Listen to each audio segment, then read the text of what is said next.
প্রিয় বন্ধুগণ, আজকে চলে আসলাম বনানী।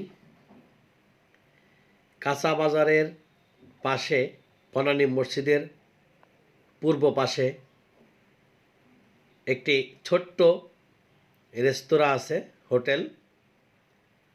দেখতে পাচ্ছেন এখানে বেশ প্রকারের তরকারি রয়েছে। হাঁসের গোস্ত, গরুর গোস্ত, মুরগির গোস্ত, শুটকি মাছের ভুনা, চিংড়ি মাছ, লাউ, মুগ ডাল। ভাই ভাই রেস্তোরাঁ। আমি এখানে মাঝে মধ্যে খাবারের জন্য আসি। বিশেষত্ব হচ্ছে কম দামের খাবার, খুব সুস্বাদু খাবার। প্রিয় বন্ধুগণ, যে ব্যক্তিটিকে দেখছেন খাচ্ছে, উনি হচ্ছে এই প্রতিষ্ঠানের মালিক। আমি যখনই আসি তখনই ওনাকে দেখি কিছু না কিছু খেয়ে থাকেন, অর্থাৎ খাবারের মান ভালো, এর কারণে উনি খেয়ে থাকেন। কারণ যে মালিক কন্টিনিউ খাবার খায়, তাহলে অবশ্যই বুঝতে হবে সে খাবারটা ভালো। আমি একটি নেহেরি নিয়ে নিছি। এই নেহেরি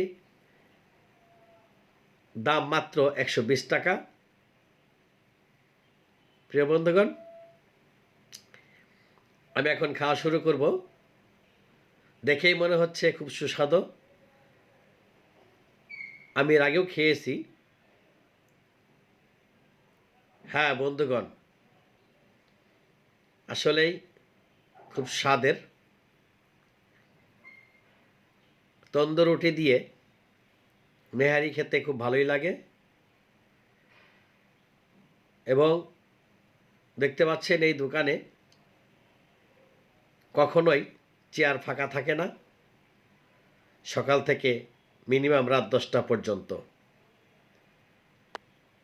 সেই জন্য আমি এখানে আসি, আমার অফিস বনানী, যার কারণে এই হোটেলে আমার মাঝে মধ্যে খাওয়া হয়।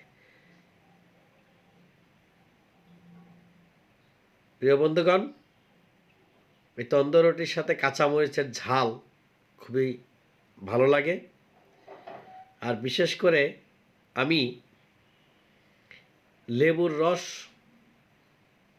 চিবিয়ে নিয়ে খাই তো বটে, কিন্তু লেবুর চুকলা, এই যে দেখছেন লেবুর চুকলা খাচ্ছি আমি, সবুজ অংশ সালাতের মতো খাই। আহ, সেই স্বাদ! এত স্বাদ কেন? সে সুপ্রিয় বন্ধুগণ, যারা এই বনানীতে থাকেন, অনেক নামি দামি হোটেলে খান, এই ভাই ভাই রেস্তোরাঁয় একবার খেয়ে দেখবেন। সকলকে আন্তরিক ধন্যবাদ ও অভিনন্দন জানাচ্ছি। সকলের সুস্বাস্থ্য কামনা করছি। আমি মিয়া ভাই, আবার নতুন একটি ভিডিও নিয়ে আপনাদের মাঝে হাজির হব। দেখতে পেলেন আমার খাওয়া প্রায় শেষ এবং খুব সুস্বাদু হয়েছে। আমি একেবারে চেটেপুটে খেয়ে নিলাম। সকলকে ধন্যবাদ জানিয়ে বিদায় নিচ্ছি। আল্লাহ হাফেজ।